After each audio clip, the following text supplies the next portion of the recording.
give you a brief description of what I'm doing. I'm going to use the same first opening sequences for probably 2 videos, but you can use this first method, the first half of this video, to change just your regular brake pads if you want, or there's a couple extra steps if you want to change your parking brake or adjust it or change the pads on that as well. You'll just continue on with the video, but the first half of this will apply for both. I've already taken the cover off and broken these lug nuts with the tire on the ground, so now I'm going to raise the tire up just a little bit, remove the lug nuts the rest of the way, and then we'll actually dive into the real work. So first part of this, just get your tire off so we have access to the rotor and brakes and all that behind it. So here we go.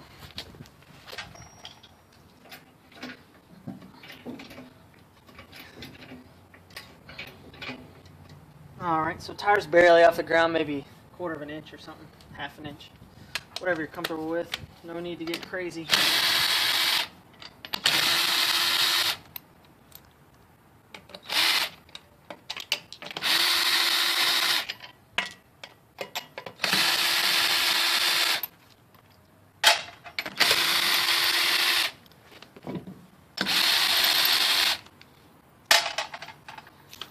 Lug nuts are off, and then we'll just pull the tire off and set him over to the side.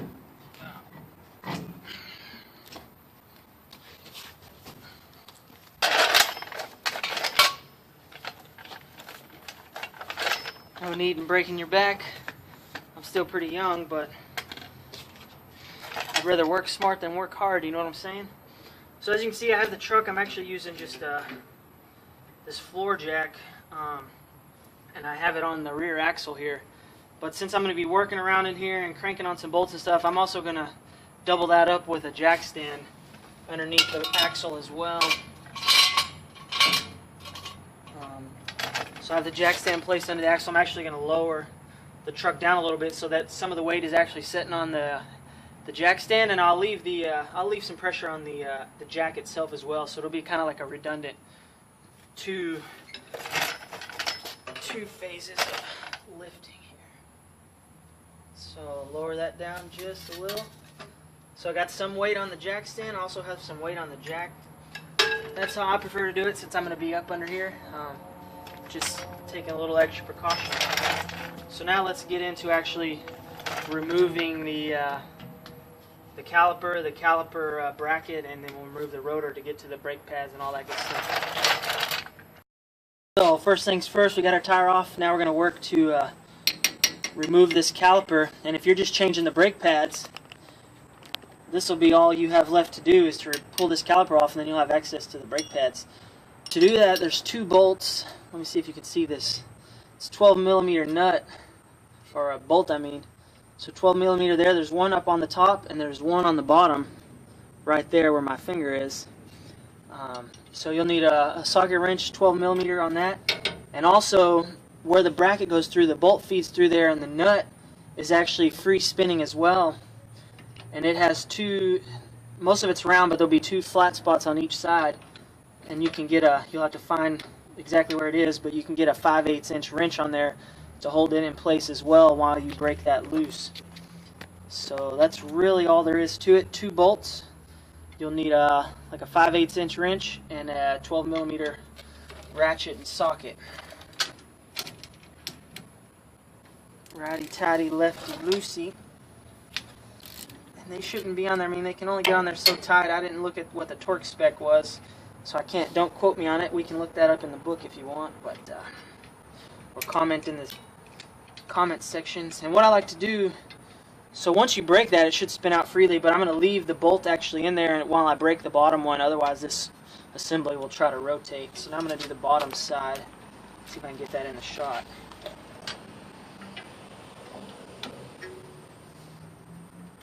There we go, 5/8 wrenches on there. Get my 12mm socket. There we go. See, he breaks free real easy. Then you can just spin him out with your finger. You can see a real short bolt. And then I'll also pop the top one off, and you can set that to the side. Alright, so now we got those 2 bolts off of there. And actually all that's left to do, the caliper will just slide right out. Ta-da! and it has a pretty short hydraulic hose on it. So what you can actually do, just set him up on your leaf spring right here. If you're going to be doing a whole bunch of work, you could secure this guy in place with a strap or something, but he should set there relatively easily. Now let me get the camera in a little closer. So if you're just doing your brake pads for your truck, there'll be one on each side now. Now that the caliper's off, these will just slide out to the side. You can see they have two little nipples, one on each end.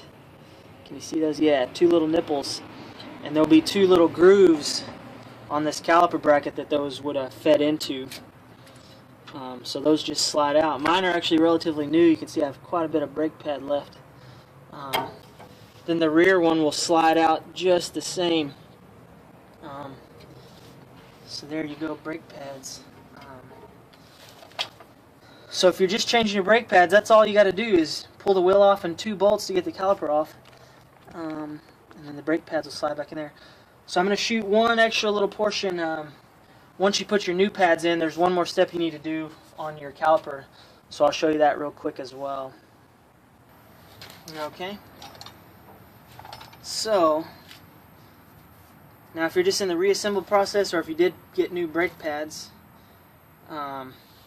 again, they'll be curved with the same circumference, curve of your rotor, and they have, again, those 2 little nipples that'll fit into these grooves. So you kind of want to get the bottom one just barely started. You don't want it to put it all the way in, or this top one won't go in correctly. Just get it barely started, and then the top nipple should fit right in there as well. Do the same thing on the rear side.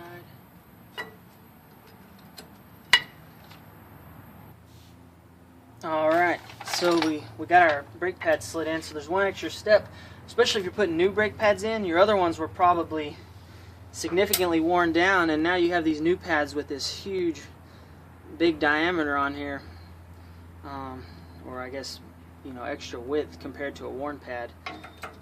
So sometimes, if your pads are very worn, now we're back on our caliper, your piston on your caliper here, if your pads are worn, it may be extended all the way out here because that's where it needed to be in order for you to get good brake pressure. So you'll have to back that guy back in order to get him to fit over your new pad width. To do that, you can just use a simple C-clamp, and you can set him on here, and the screw will feed down into this hole here. So let me get him down in there. And my caliper is already pretty much all the way backed out, so or my piston, you won't be able to see much. But let's see if you can see it. So I don't know, what is that? Maybe a ½ centimeter. But you can see as I'm cranking on him, well, he barely went any because he's already almost all the way to the edge. But if your caliper, if your piston was way up here, as you screw this in, he'll back down. Just go nice and slow, because it will be pushing brake fluid back into your master cylinder, back through your system. So just go nice and slow, and then when you take the C-clamp bolt back out, I'm turning that, I don't know if y'all can see it, but you get the idea. Just use a simple C-clamp.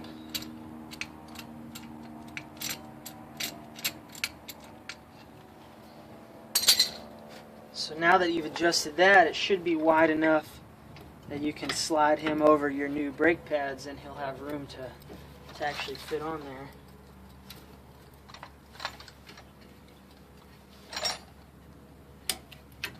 Pretty simple.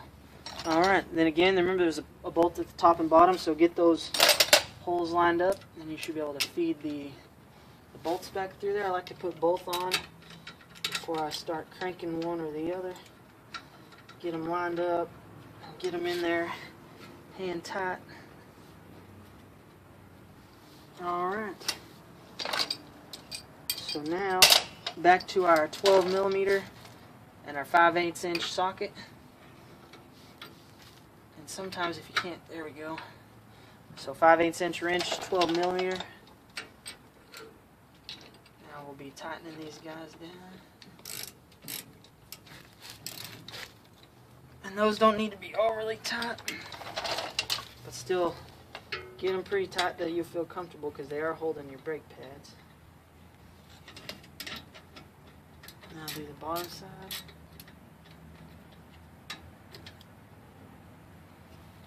Try to get my ugly mug out of the screenshot. There we go. Alright. Top and bottom tightened. Now if you did adjust the piston on your caliper with the C-clamp, the first time you go in and press on your brakes, there'll be hardly any pressure.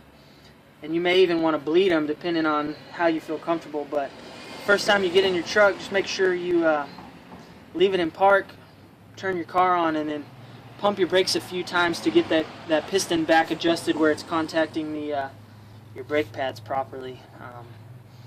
So then all that's really left now is to put our tire back on and bolt him back up.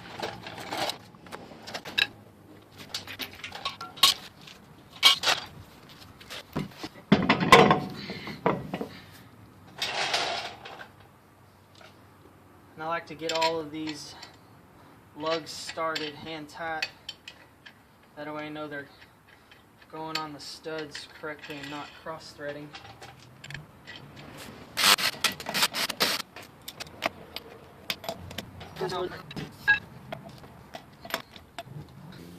And like I mentioned in the video, if you adjusted your piston, see I adjusted mine a little bit, and even then I was pretty loose on my brakes, so pump them a couple times.